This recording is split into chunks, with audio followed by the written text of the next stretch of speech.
Ever think about what it takes to build like a huge global brand, one that everyone recognizes and is doing all kinds of different things? It's pretty remarkable, right? Yeah, and to do that without ever setting foot in a traditional business school, no fancy suits, Mm. no climbing some corporate ladder. Just pure imagination and drive. Totally. That's Richard Branson, the guy who looked at the whole business world and thought, nope, there's got to be a better, more human way. A much more human way. So today we're diving deep, taking a look at QuickBook IQ's YouTube breakdown of his book, Like a Virgin, to see how that mindset built the Virgin Empire. And for everyone listening, we're not just skimming the surface here. We're going beyond the typical Branson biography. Right, we want to get into the nuts and bolts. Exactly. How did he prioritize people and passion?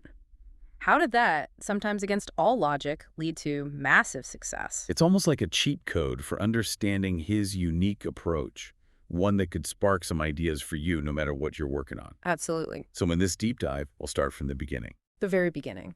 We're talking about that student magazine he launched, the record business that shook things up.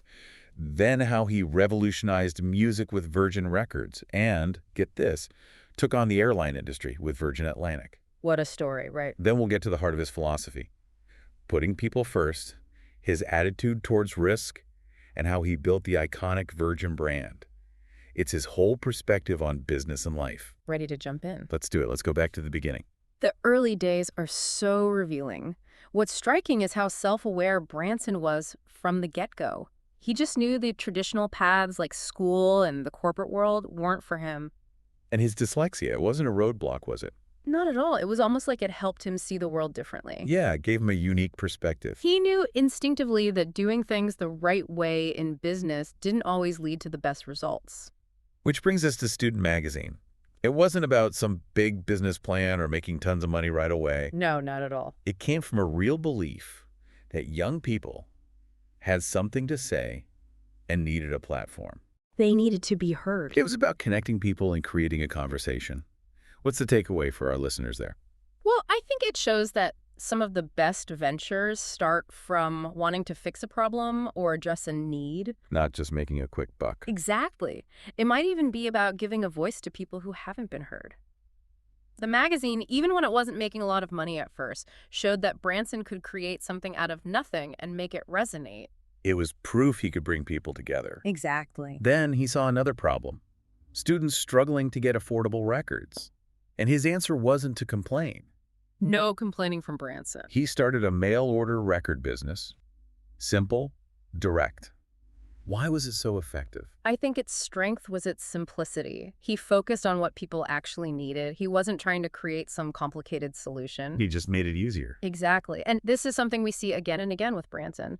Listening to what people want or what's frustrating them and finding a straightforward solution. It's all about understanding and responding to those needs in a new way. Absolutely. And that focus on the customer, it was revolutionary when he opened the Virgin Record stores. Remember those stuffy, intimidating record shops? Oh, yeah. Those are the worst. Well, he flipped the script, created a space that was welcoming, comfy, a place you'd actually want to hang out in, not just buy something. Or like a lounge. Totally. Bean bags, chill lighting, free coffee. It was all about the experience. Why was this so groundbreaking in an industry that was all about buying and selling? Because he realized buying music wasn't just a transaction. It was more than just a sale. Right. It's connected to who you are, who you hang out with, the culture you're part of. Yeah. By making the shops comfortable, he tapped into that emotional side. He made it personal. Exactly. It wasn't just buying a record. It was about being part of something. And he extended that same rebellious spirit to the artists he signed. Look at the Sex Pistols, a band considered way too controversial by most labels. But Branson saw something different. What does that tell us about his gut instinct and his ability to spot potential? That decision, signing the Sex Pistols, really shows he was willing to trust his gut and look for potential beyond what everyone else saw as commercially viable. He wasn't scared of a little controversy? Not at all. If he believed in the talent and the passion, that's what mattered. It shows that sometimes the biggest impact comes from backing something unique, even if it shakes things up or seems risky. It's about seeing the bigger picture, not just the immediate payoff. Exactly. That intuition and willingness to take a chance on the unconventional is all over his career. Yeah. And nothing shows it better than the story of Virgin Atlantic.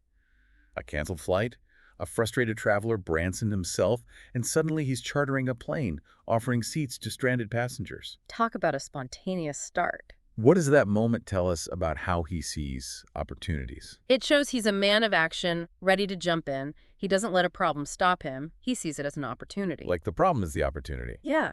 He didn't sit down and write a business plan for an airline. He saw people stuck and frustrated, and he found a solution right then and there. It's like his motto, why not? It's about seeing how you can make things better and just going for it. Then he takes on the airline industry.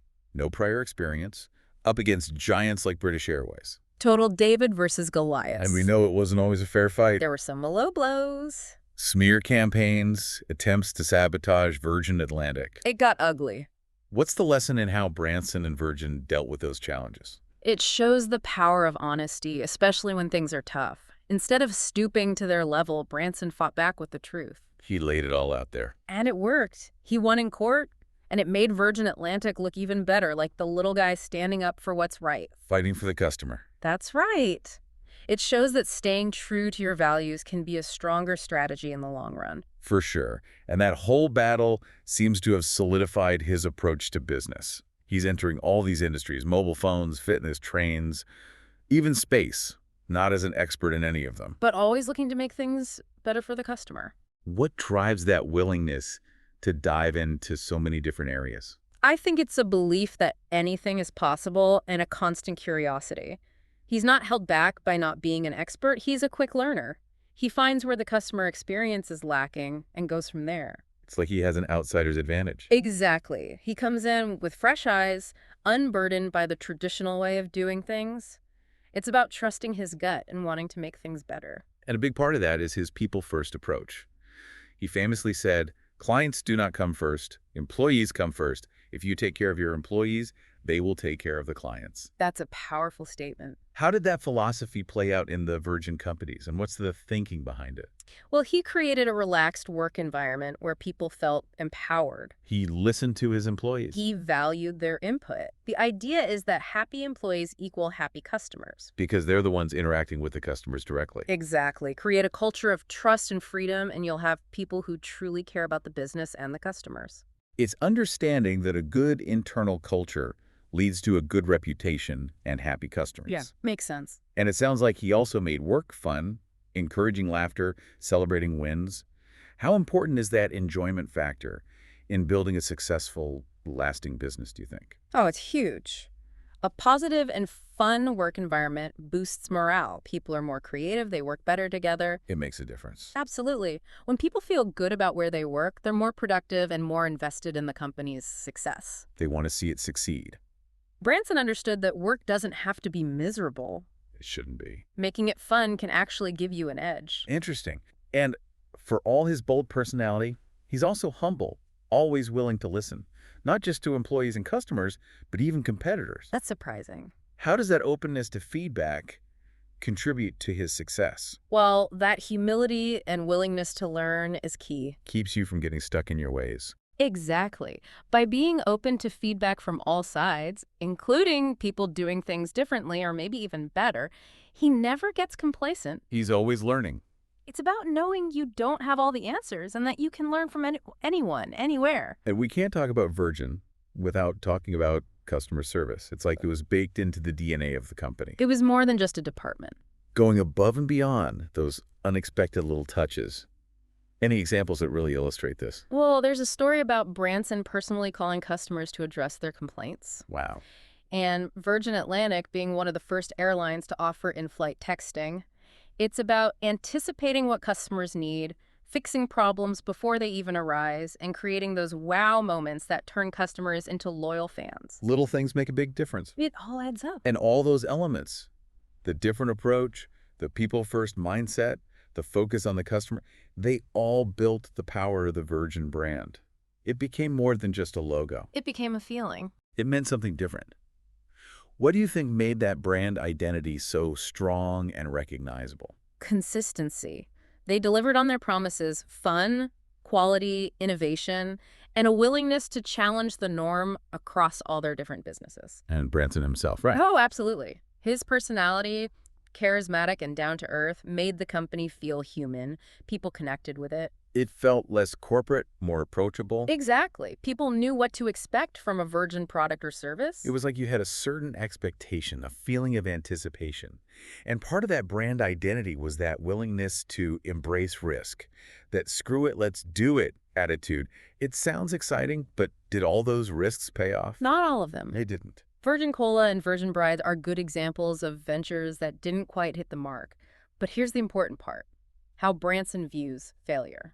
I'm curious, how does he see it? He sees it as a learning experience, like tuition you pay in the School of Entrepreneurship. It's about learning from your mistakes, adapting, and not being afraid to try again. You have to be resilient, bounce back. Exactly. It's not about avoiding failure. It's about what you do after you fail. Well said. As the Virgin Group grew into this global force, Branson started focusing more on giving back, using his influence for good.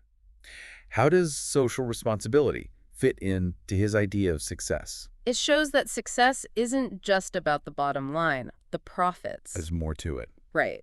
His work on environmental causes, mentoring, and humanitarian efforts shows that businesses can make a positive impact. They have a responsibility to do so. And it's not just good for the world, it's good for business. So taking everything we've discussed, what are the big lessons, the key takeaways someone listening can use in their own life? It doesn't matter if they're starting a business, leading a team, or just pursuing a passion. Right. What are the universal truths here? I think the biggest ones are: understand the power of human connection and put people first, your employees and your customers. Human connection, it all comes back to that. It does. And be brave enough to act on your ideas, even if they seem weird or risky. Don't be afraid to take a chance. Exactly. Care about the experience you create for others. See setbacks as learning moments, not reasons to quit.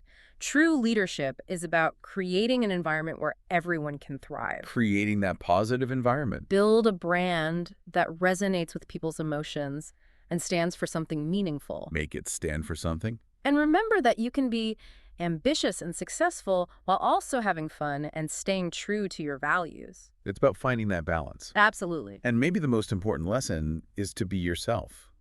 Branson's story shows you don't have to follow the rules to achieve amazing things. You can trust your instincts. You can build something truly meaningful by being who you are. Couldn't said it better myself. So as we wrap up this deep dive into Richard Branson's world, think about this.